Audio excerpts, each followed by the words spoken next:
Three, two, and you're live.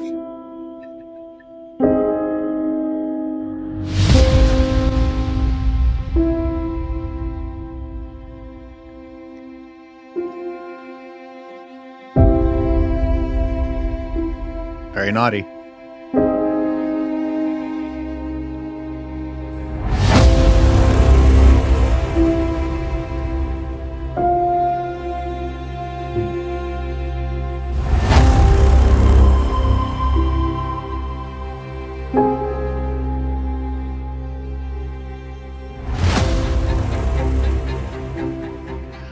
And good morning.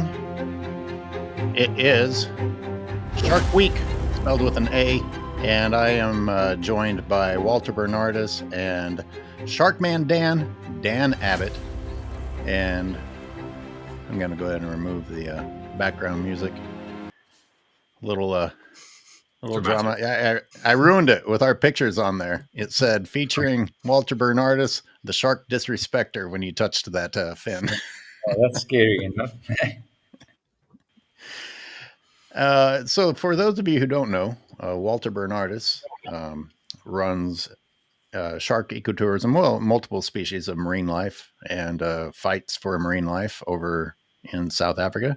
Dan Abbott is a cinematographer, ocean cinematographer, and social influencer, and was joined me when I went over to interview Walter Bernardis in South Africa. So it's great to have Dan here. And I want to share something else that I pulled up. We got Dan here. That's Dan. Dan's got his own show. We're going to talk about a show that's on Netflix, but Dan was in a full series called All the Sharks. It looks like those Survivor shows where they line you up on the beach and tell you what you have to do to get by. Exactly that. Yeah. And we came to South Africa. There he is. Full-blown star now. How far did you get? Is that a genuine Survivor series? I don't want to give that away, Walter. You have to watch it. It hasn't been aired yet. No, it's out now. It actually came out the week after Shark Whisperer. Okay. Yeah. Sharks 365 says hello. Hey, thanks for joining us, Sharks 365. For everybody who is watching live, please, by all means, enter your comments. We might even take some calls because nothing's off limits here. This is a pretty. This is one of those shows where we're gonna not really hold back with our honesty. He says it looked like Shark Academy. I don't know what that is. Do you know what that is, Dan? No, I assume it's a show, but no, I don't know. Okay. Hey, so we're going to talk about, I understand that Shark Whisperer was Netflix and not Shark Week on Discovery, but I'm going to tie the two together. So, and it got so much attention and controversy that I thought that we should include it in the programming, especially since at least 2 out of 3 of us are unapologetic shark touchers. And I don't think here, let me Shark touchers. Shark touchers, the people who disrespect wildlife.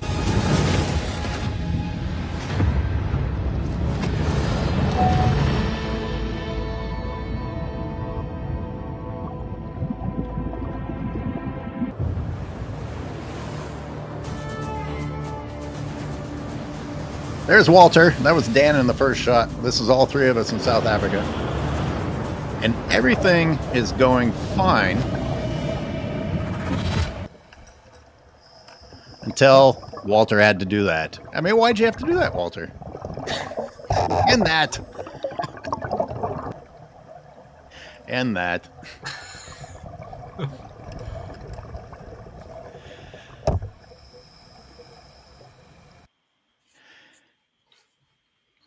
Walter, explain yourself. Well, we're working with sharks. It's always stimulus and response, and you can't talk underwater. And the only sort of communication that you've got between yourself and a wild animal is either like body posture or actually making contact with them and then gauging their reaction from it. So, because I'm trying to assess which shark would let me put it into tonic.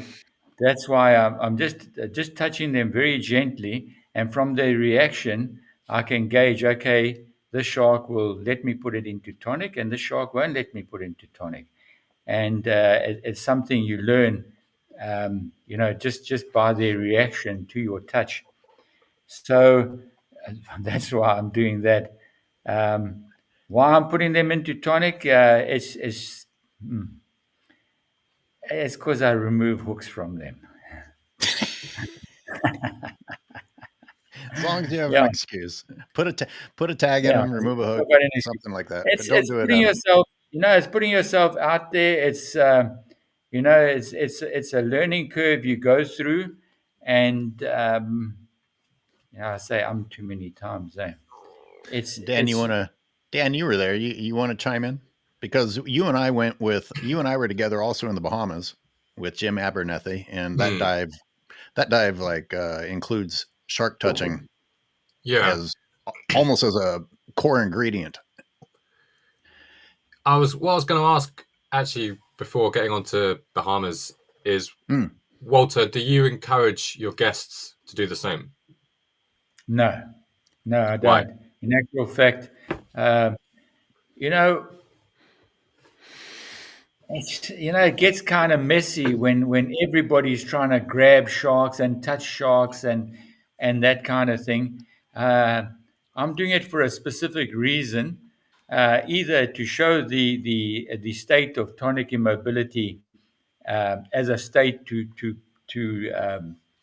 guess, or to actually try and remove fishing gear from the sharks. Um, so yeah, I just I don't advocate that at all to any of my guests. I've got like a no touch policy with them. Interesting. Yeah. Welcome to the show, Shark Taz. Good to see you here. I actually approached that bait ball in order to attach a GoPro to it, and I remember you telling me, "Back off, Walter," Yeah. while you were there in the center. Now be very careful.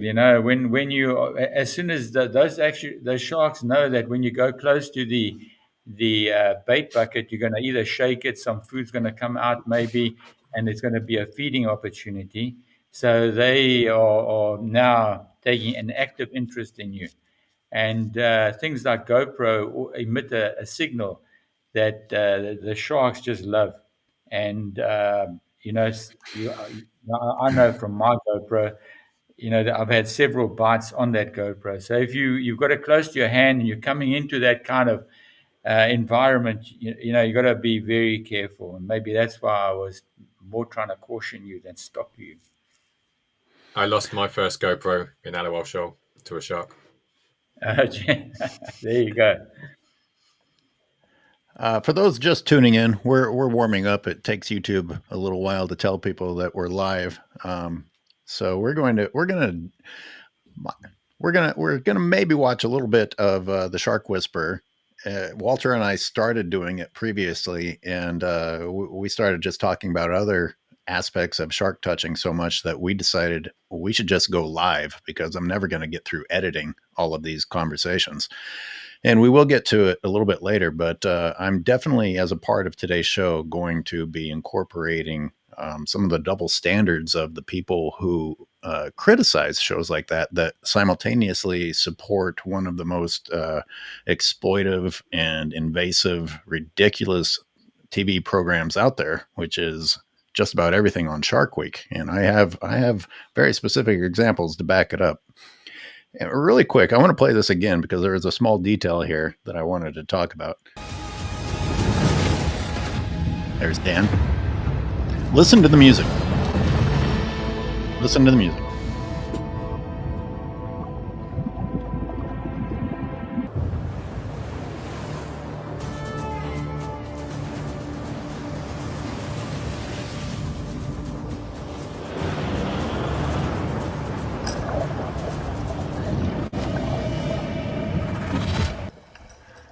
Okay, so that music is was taken from Shark Week and put over our footage.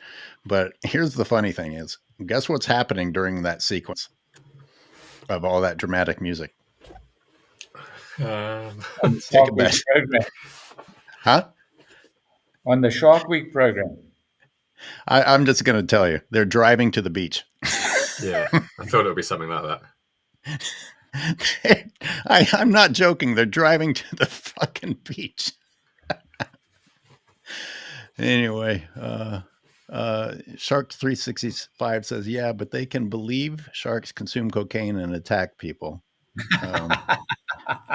That sounds familiar. Oh, there was something called Cocaine Shark. And I remember Cocaine Bear. Lives.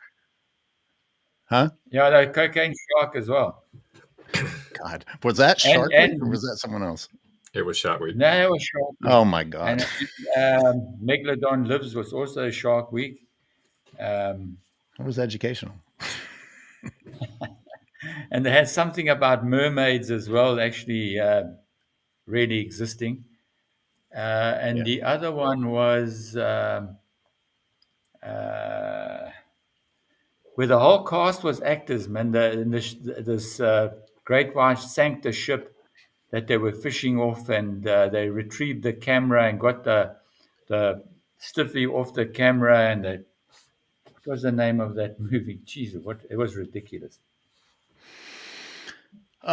We showed Walter touching sharks, and I'm just going to play this in the background for entertainment purposes.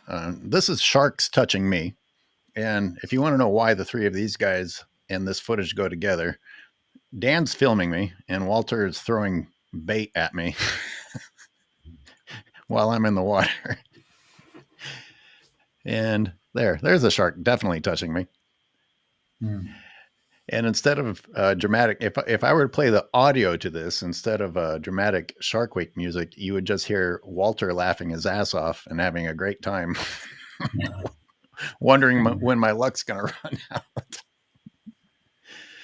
Dan was actually in the water for part of this, filming under the underwater sequence, and then I think he got out and filmed. Yeah, I think it was because I was noticing that the audio on the topside camera wasn't really being recorded properly, so I figured best place for me is to jump out and actually try and get some shots to camera. But I think I was basically just hanging off the side of the boat with the camera right down by the water. Yeah, and it's a good thing you did, because about half of this footage is blurred out with water and fog. So I'm glad yeah. I'm glad our professional got out. Yeah, I've just realized why that shark's coming right up to you like that. It's that big white logo on your chest. I'm glad that one didn't point me. You gotta be like right over there. Wait, listen to Walter. Okay, right there. Yeah, I'm still in the water at this moment. I can see me there. We don't eat nets. Did you see that fucker? That was brilliant. Yeah. Walter's like, That was let me make that bigger. That shark lifts his head out of the water like he's gonna kiss me. That was excellent. That was brilliant.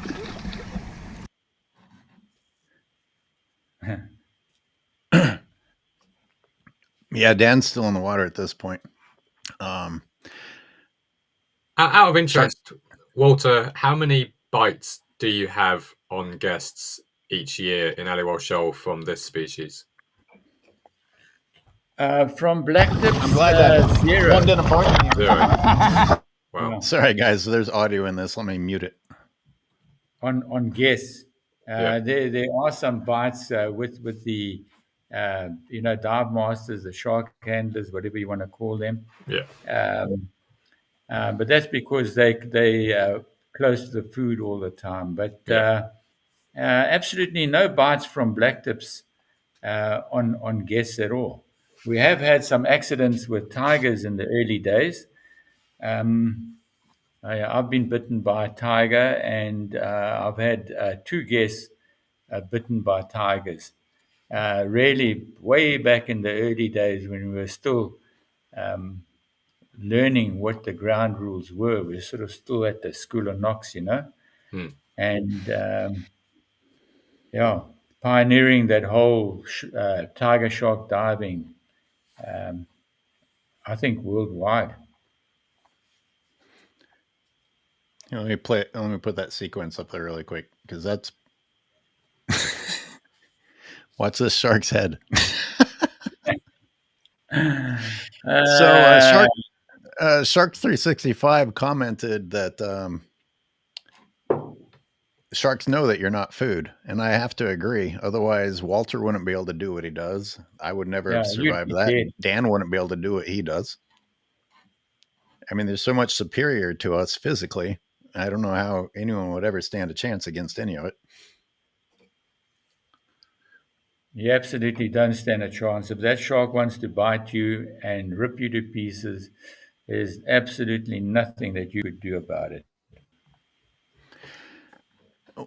Walter, I'm gonna go back to the last time we were talking, and you just kind of casually said, um, my mate was killed by a crocodile last year, so I had to, change my plans. And Yeah, no, he we wasn't just killed. He wasn't oh we killed. He was. He ended up losing both his legs below the knee. But yeah, yeah, that was unfortunately an incident that happened um, last so last year. Yeah. so the reason that I bring it up is how much news did that make? Man, it's actually been kept very quiet because they're going to make a movie out of the whole thing, and that's why some footage was leaked about the whole attack. I think it's still online now if you search it, and yeah, so I've deliberately sort of kept quiet about it and not made a splash of it on my own Facebook and all that merely to try and keep the impact for the guy that was attacked. Um, his name was Paul. He's from the Gator Boy fame um, on was it Discovery or Animal Planet, and yeah, he's lost both his legs below the knee and his medical bills were astronomical. So I'm hoping that it works out for him and he gets a good remuneration for the show he's going to be in. I'm guessing if it was a shark bite, though, whether you wanted to keep it quiet or not, that wouldn't work. We know about every shark bite. Yeah, even if it's a fisherman, like, Yeah. yeah. So No, what is there's it? no way It's in the thousands, right? In Africa, with hippos and crocs killing people annually. Oh yeah, no, we lose like 2,000 to crocs and hippos a year in South Africa. So it's a big number. If you compare it to sharks, uh, in South Africa, you're lucky if you lose one a year. It does vary, but if you average it out, it's not even one a year that we lose to sharks, but yet we have got such a uh, sort of huge infrastructure to try and make sure that divers are safe and sharks are killed on our Natal, KwaZulu Natal coastline, that it's unwarranted. When you look at it that way. Hmm. Shark Toss says both Animal Planet and Discovery are shells of their former selves. Yeah, we've kind of adopted the reality TV instead of the let's learn about animals approach. Yeah, they're What not is documentaries anymore, are they? Very seldom do you see a documentary like the old Nat Geo or Discovery or Animal Planet with our good old Attenborough going at it and telling us all the good things and amazing things that go on in nature. That's gone. Now it's theatre now, especially in Shark Week. now? Having said that, I mentioned earlier when Walter and I started this, I had not seen Shark Whisperer, and the idea was to react to it raw. But then we delayed, and I actually while I was running on the beach the other day, just listened to it in my headphones. And I actually was surprised because I don't think that particularly highly of Netflix. I thought they did a pretty good job, to be honest. And Walter, you still haven't seen it, right? Man, I did watch up until she gets in the water with the great whites this afternoon, actually. Okay, Dan, you saw it. What Yeah, I are think your I initial thoughts? saw it a couple of weeks after it came out, maybe. Actually, I was pretty bored. I didn't think it was that. I didn't think it was that interesting. It's kind of what I was expecting it to be. I think these days I have fairly muted feelings about Ocean. I've never met her. I know you have, so I can't judge her on a personal level because I've never spent really any time with her. Mm-hmm. I don't really have any major beef with her, and I don't really have any major affection for her. Like, she's kind of doing what she does, and she's doing it well. And the problems always come when people try and copy it, and that's where the risks are, I think. It doesn't surprise me how the documentary comes across. It's very much about her and not really much about anything else. That was the whole point of it, I suppose. There's a lot of anthropomorphization. Did I say that right? You know what I mean by that? Non-humans being portrayed with human characteristics. Putting a lot of human emotion into sharks, which I'm really wary of in general. But it is a very floaty, airy-fairy way of talking about sharks, and I'm usually quite cautious around that sort of talk. I guide a lot of shark tours myself, as you do as well, Walter, and I'm very cautious not to portray them with any kind of emotions that we might be really associating ourselves with. But there's a lot of that in this film, like a lot. And why are you cautious about that? I think it's important to remember that sharks are fish. They work off of instincts. They work off of a little bit of memory and trial and error. They're not becoming friends with people, in my opinion.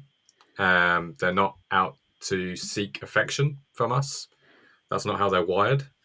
They will certainly take advantage of a situation where they might be getting some benefit, like if they've got a scratch on their skin where a remora might be helping them out and removing it. If a human is doing the same sort of thing, that's a benefit to the shark, and so they're going to be interested in that.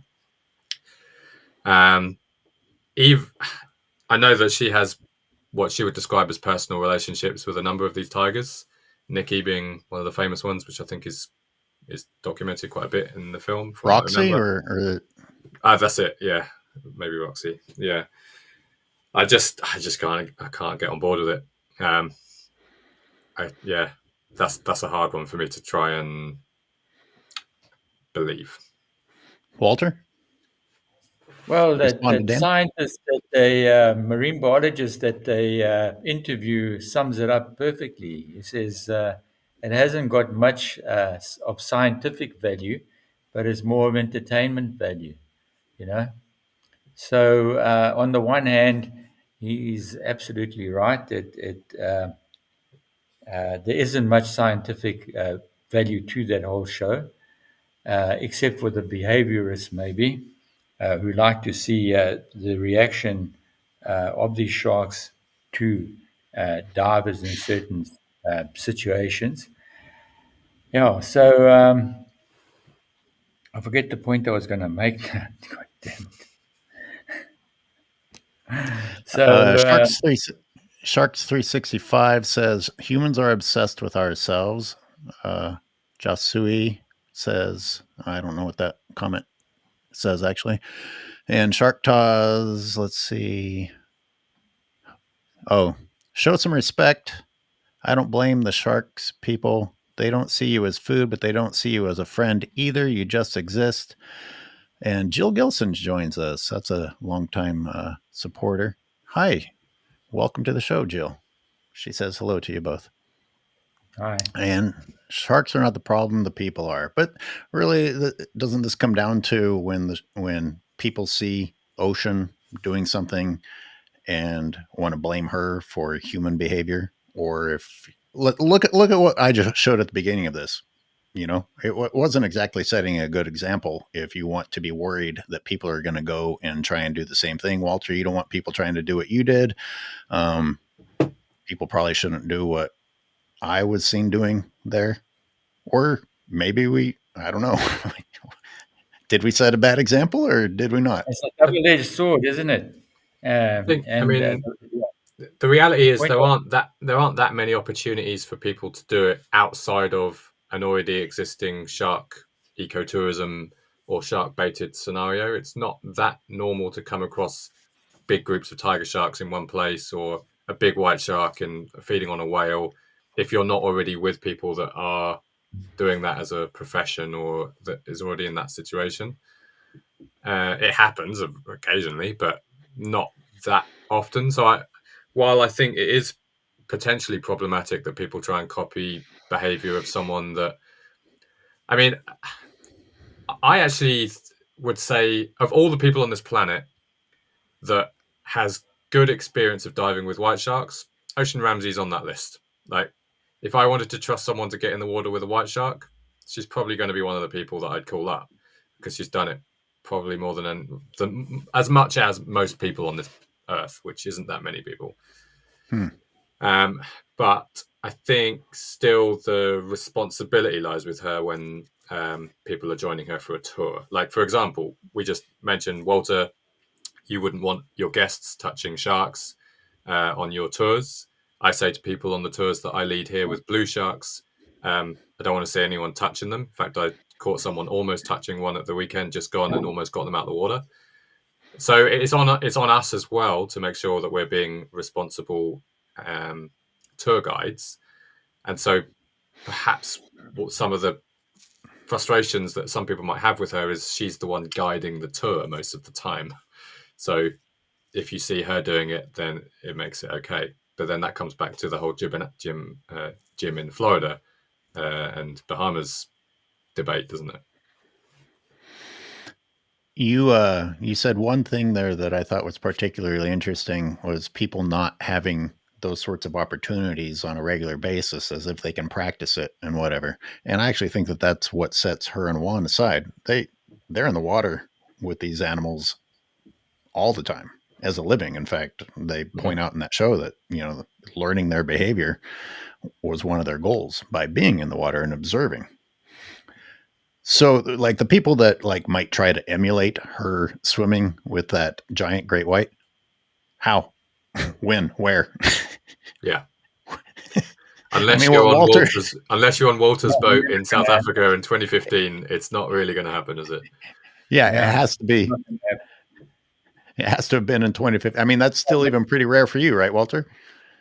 Yeah, absolutely. I mean, that's the only, I think the second time on the Adderall that I've had the opportunity to swim with great whites. The only other opportunity I had was in Guadalupe, where we spent a week there swimming out the cage with the great whites. That was a fantastic experience, I must say. But yeah, so, we've got to change the attitude of people somehow. And how do we do it? Do we do it the Ocean Ramsey way? A bit of what I do as well, a bit of what Jim Abernathy and the rest of them in Australia do, or is it in Florida? And how do we change the attitude of people out there? Not view these sharks as monsters. They are apex predators, but we've turned them into monsters. And I'm just laughing because I sent you that song I did about monsters. Oh, right. So we've got to change the hearts and minds of people, and that's it goes back to that old saying that you only protect what you love, you only love what you understand, and you only understand what you taught. And when it comes to sharks, we taught that they're monsters. We taught all the bad things. And I think that Shark Week in some ways perpetuates that, especially in some of their programs where the shark rammed that fishing boat and sank it. So How do you change that? Do you go like the Ocean Ramsey way? I can see why. Um, you don't like it because somebody might want to emulate her and just jump in the water and think they're cuddly teddy bears. I don't think she goes as far as suggesting that about them, although she is extremely um, comfortable and almost intimate with them. Yeah. So, it's a catch-22. How do you change the hearts and minds of people? Because that's the only way we're going to save this species. You know, because as long as the dead shark's worth more than the live shark, the species as a whole is doomed. You know, especially here in South Africa, we've seen how even the white shark has been decimated. We don't get white sharks anymore in South Africa. They're gone. But people have been diving with white sharks obviously a lot longer than Ocean Ramsey, remember Andre Hartman, and people like that. They're kind I'm of not sure. original, Andre is the godfather right? of But what shark diving. but what I was gonna Understanding, yeah. what I was gonna add is did that change people's opinions enough to have a different mindset about them? Seeing all those years ago, Obviously people like not. Andre and Yeah, I don't obviously think not. he got. I don't think what he did got publicized that much. I mean, Yeah, it I was didn't see early it until I days. went to South Africa and someone showed me a local DVD of the program that they'd made on him. Yeah, I I got there in carried it. 2004, and what they make that in '98? I wonder Yeah, whether, I mean, people like Andre, Mike Rutson as well, I'd put in the same category. It didn't necessarily feel, even though people that would know them would argue this, maybe there's ego there or not, I'm not sure, but it didn't necessarily feel like they were doing it for the publicity of it. They were doing it more for the look, discovery. yeah, no, look, Michael Rutson's one.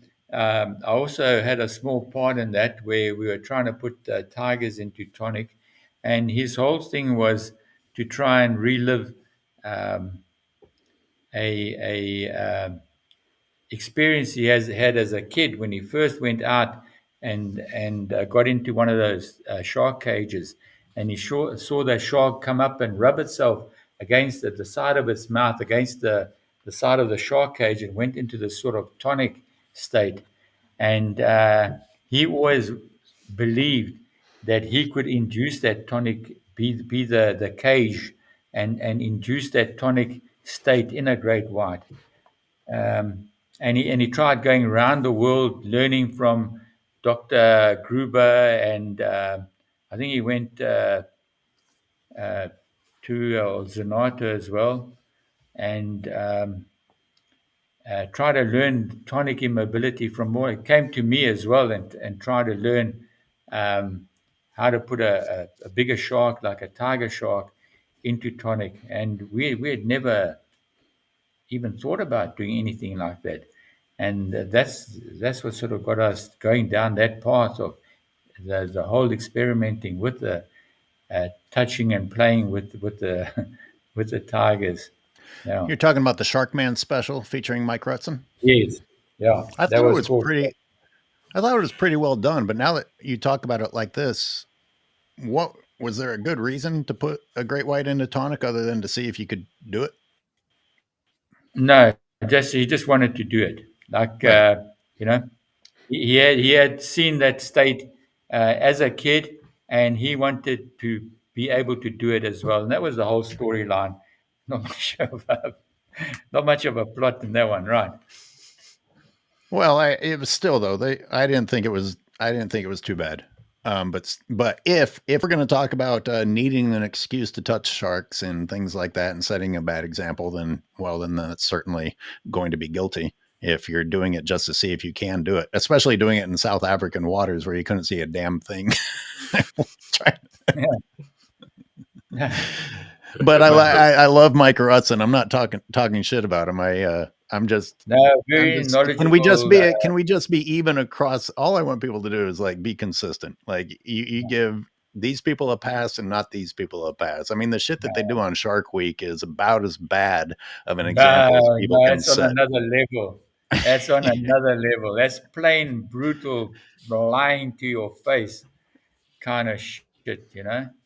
And that's what Shark Week's all about. It's got ridiculous, hasn't it?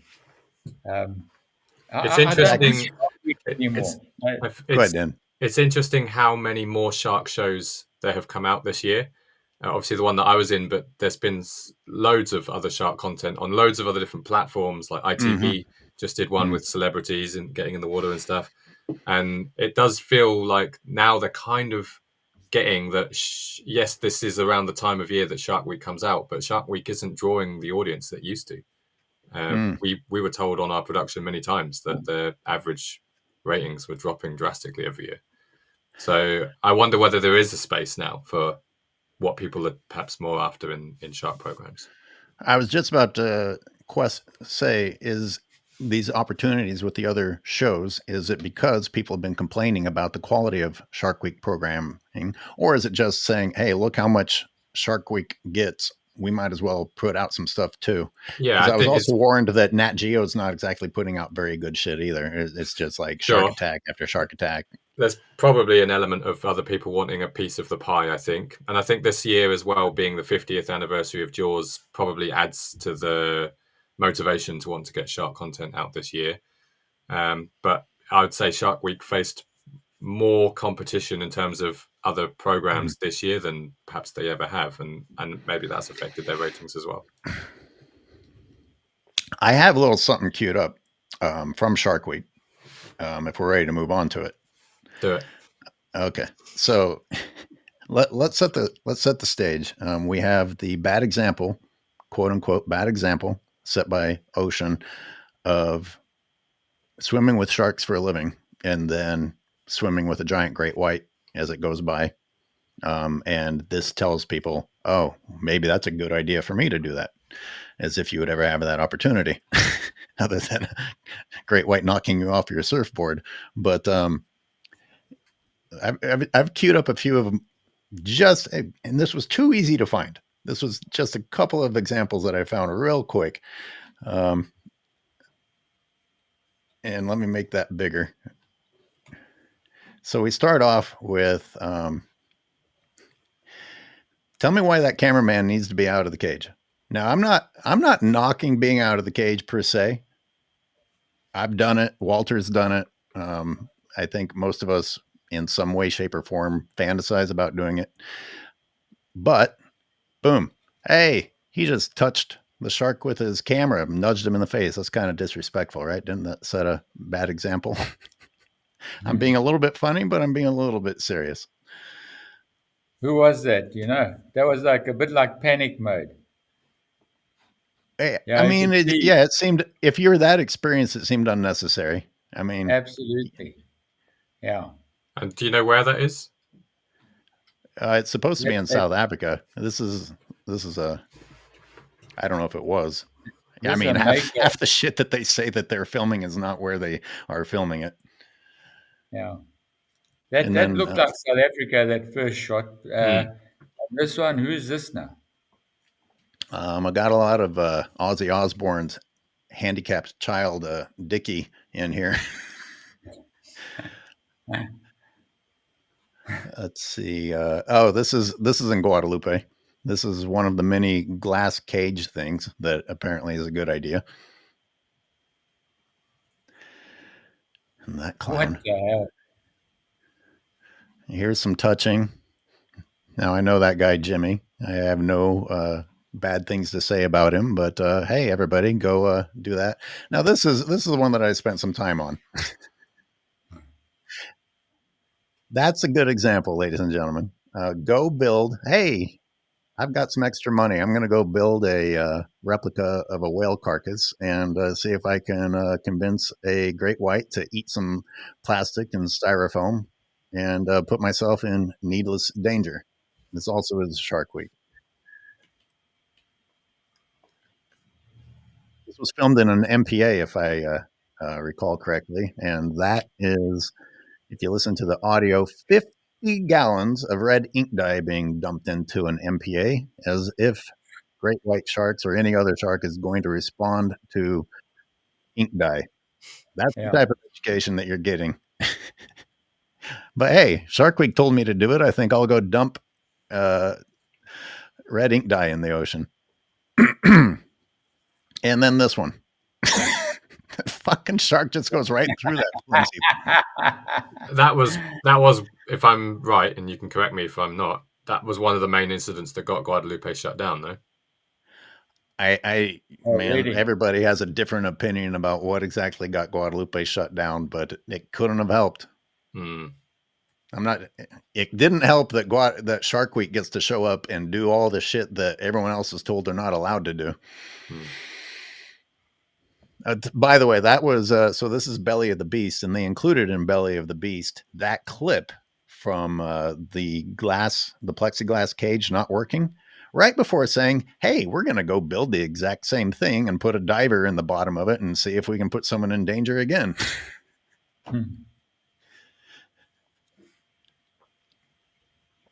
And we're not quite done with the absurdities. And by the way, that poor shark has a huge piece of that plexiglass caught in his mouth. Finally manages to spit it out there. Oh, I've got the music off. Boy, they show this angle of Jimmy's. They show this angle of him swimming to safety for 5 minutes, even though it was about 3 seconds. No, but I walked on it. And it changes wetsuit immediately. I don't blame you.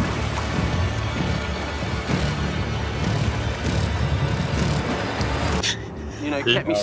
It did not take that long. Didn't seem keen on swimming with one without a cage, though.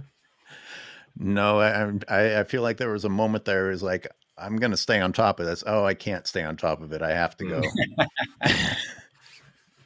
What were you going to say, Walter? Yeah, it was pretty dramatic, that whole slowing down of the shot, taking the underneath the silhouette shot as if the shark's looking at him, building up the tension, and then he makes it.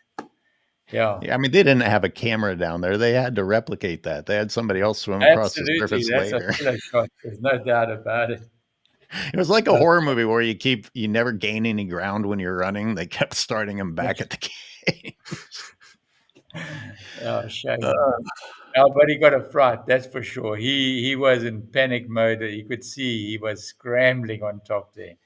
And well, let's have a moment of honesty. How good would you have felt in that moment? Dan? I'm not sure. Not sure I'd have let it get to that moment. How that was allowed to happen. I mean, I get why in terms of drama and ratings and things, but did not someone put their hand in the air and go, is this really a good idea? They know it's not a good idea and they depend on it. That's why I'm showing you these things. They put people in precarious situations because of the drama that it attracts. And then people turn around and get mad that people that swim with sharks for their living are swimming with a shark. This is why I'm saying, come on, can we be consistent? These guys are intentionally creating dangerous situations. I'm not even done. Hold on. Let me get through these. Be safe, and I went with the bottom of the cage, and the shark went away from me. Thanks. I don't want to hear it.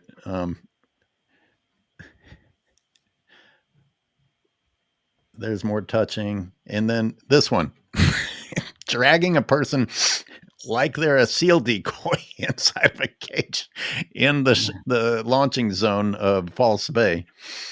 So where would you rank? Shall we play this as a game of which one was the worst example of what you should do in real life? Which one would you guys?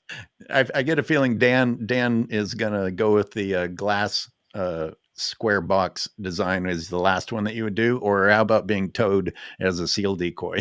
Which I'd do that in False Bay now. Yeah, without any sharks left. No cow shark's going to breach on me. Walter, which one out of everything you just saw there would you have signed up for last? They're not towing me as a decoy, that's for sure. There's no way that's happening. Because you saw what that thing did to that cage, right? That see-through cage. Can you imagine what that thing's going to do, that flimsy yellow strapped aluminium pole thing, when that thing hits you from the bottom? You don't stand a chance. I've seen a great white break a double surf ski in half. Not that I've seen it happen. I just saw the ski afterwards, and that's happened twice that I know of. and you can. I mean, the intense force that thing is coming through at. There you don't stand a chance. So yeah, I'd put me in the see-through cage before the towing me as a decoy. Thank you. Um, isn't Dan with Shark Trust? A question for you, Dan. I'm not employed by them, but I do collaborate with them a lot. Yeah. Okay. The guy was knocking on the side, and there was a whale carcass that the shark was defending. I don't know what you're talking about. If you want to clarify, Belly of the Beast. Belly of the Beast did a lot of misleading stuff by showing actual whale carcass feeding shots and then switching to the fake whale and nothing happening other than sharks swimming by, wondering why their time is being wasted. Oh, the glass box. No, I don't think that there was a whale carcass there. Otherwise, the water wouldn't have looked that nice. I don't think I've ever heard of a whale carcass in Guadalupe. Not that it couldn't happen, but I would have heard about it. But I could be wrong. But they definitely had bait. That shark wasn't going for that diver. That shark was going for a bait on the surface, and just that diver and the cage happened to get in the way. No, for sure. That shark good wasn't point. Going for the diver. There's no As if it wasn't dumb enough. Walter, if I understand you correctly, what you're saying is that they drug bait over the top of that glass cage to get the shark to do that. They did. How else would they get the reaction from the shark? That shark's never going to do that to somebody swimming. I mean, like a diver. There's no ways. Absolutely no ways. That shark was enticed by bait on the surface. There's no doubt in my mind.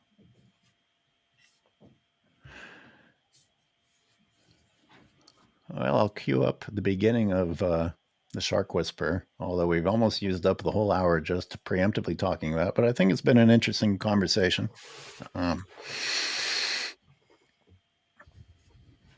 Danny got quiet and respectful. Any additional thoughts before we're moving on? Of what we just saw in Shark Week? Yeah, sure. I mean,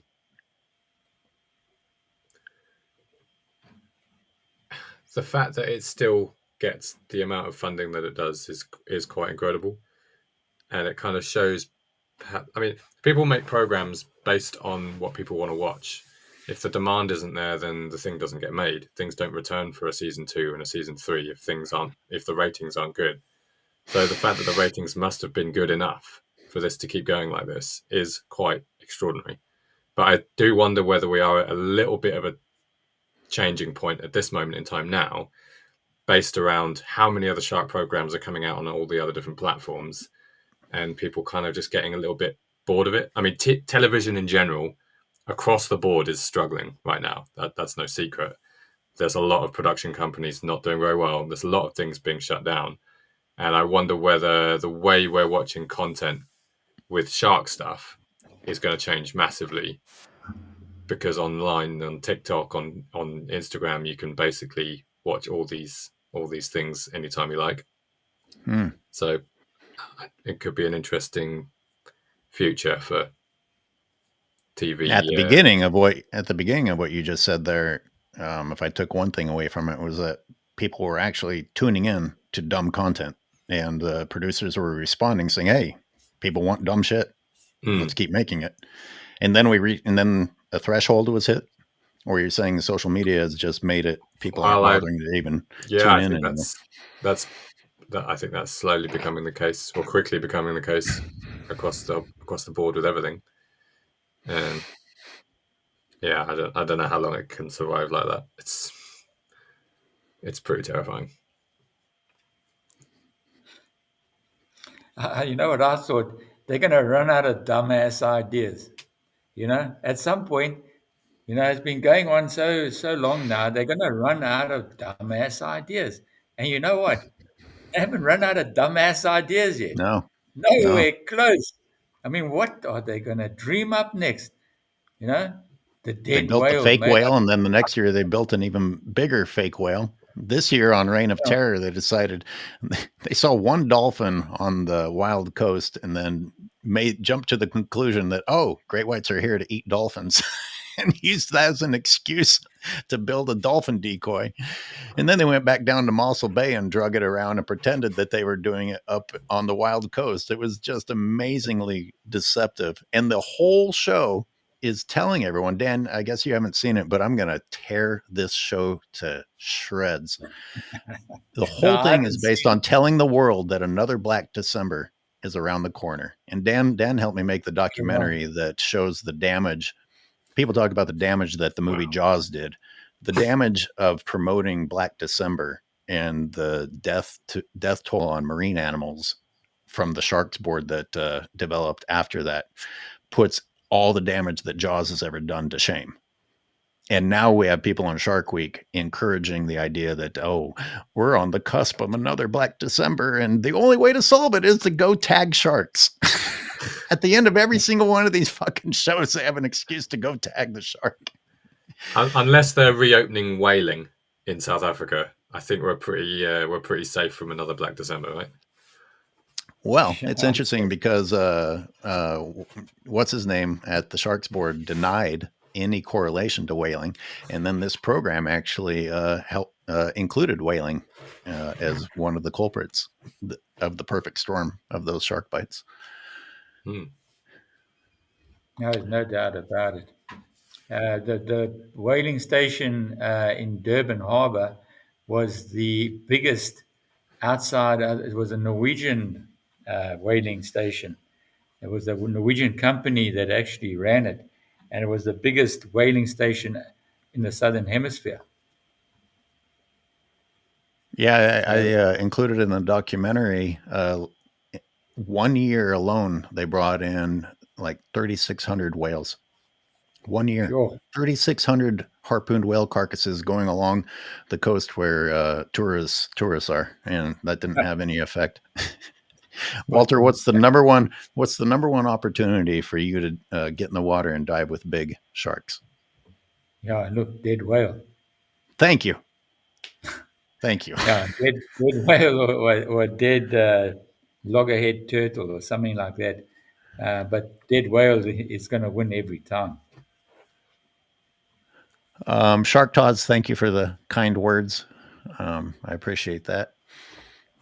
Gonna continue to try to make some quality programming moving forward, which on YouTube is going to be me making fun of Shark Week. Shark Week, you keep producing bad examples, and we'll use you as content to re-educate people. I think instead of trying to kick into Shark Whisperer, I'll save it for the next one. I'll just pull it because it's long and it'll take us forever. So I'll just pull out different segments from it. And Dan, if you're able to join us again in the future, that'll be amazing. But Dan is actually, very busy. Dan's in the UK taking people out to see blue sharks and involved in several other projects. And of course, Walter is in South Africa on the East Coast. And you got Sardine Run. You're about to go to Europe to receive an award. And other than that, what's on your radar? Yeah, no, that's it. Basically, it's our quiet season now. We just got to the end of the sardine run, end of July. And we've got all the spotted ragged-tooth sharks arriving that have arrived on the reef that follow the migration of the sardines up the coast. Although they don't very seldom partake in the feeding on the sardines. But yeah, so they're here until February. And then we're waiting for the return of our pelagic sharks, bull sharks and tigers that start arriving in November. So we can't wait to see if Smiley comes back for the ninth year. She's been coming back year after year, With the and broken jaw, right? yeah. So I never thought she'd survive, but I'm hoping to see her again this year, this season. Do you think that a shark like Roxy and Shark Whisper and Smiley, the bull shark in your case, are they hunting at all, or is it all scavenging once your jaw is broken that badly? Definitely hunting. There's no ways they would survive on just scavenging. They've learned to adapt to their disability and are still able to function as hunters. There's no doubt about that. Not as effectively as they would with like a normally shaped jaw, but they have definitely adapted to that situation.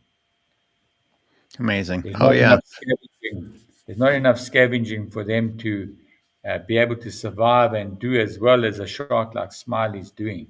You know, you can see she's healthy and definitely adapted to her deformity there. Dan, are you fortunate enough that the blue sharks you're diving with don't have too many broken jaws? I haven't seen any broken jaws. There's occasionally a hook in the corner. We have a recreational catch and release shark fishery here. A lot of sport fishermen, both in Pembrokeshire and in Cornwall. The practices around that are changing fairly often. A lot of fishermen don't bring the animal out of the water anymore to not do too much damage to it. But no, I haven't seen any major injuries on blues. Actually, quite a lot of mating scars, quite a lot of mating bites, but nothing that looks like an injury that's going to cause any damage to the feeding or anything like that. Yeah, thanks Sharks 365 for bringing up Lucy, the big female in Guadalupe, or that visits Guadalupe, who had to adapt to extremely damaged fin. Yeah, they're amazing. Their adaptability. I want to thank both of you guys for spending the time to come in here. We'll keep that at a nice tight hour. And Walter and I will be back next Thursday. And Dan, you are welcome anytime to come back. We'll see. Yeah. See how lucky we get. Walter, some final words for the viewers? Yeah, well, been great chatting with both of you and hearing your perspective and seeing you again, Dan. Likewise. So and listening with interest about those blue sharks that you've got over there. Very interesting. Also, over in Ireland, they've got the basking sharks and the whales coming through there, which you should take advantage of. So, nice chatting to you all and looking to make a bit more fun of Shark Week in the future. Oh, and everyone, if you're wondering how Dan ended in the competition, you got to tune in to All the Sharks on Netflix. And Jill Gilson right at the end with a super thanks, saying thank you to all of us for the great work. I certainly appreciate you, Jill. And see everybody next Thursday for the live show. And I'll be putting out some intermediary non-live content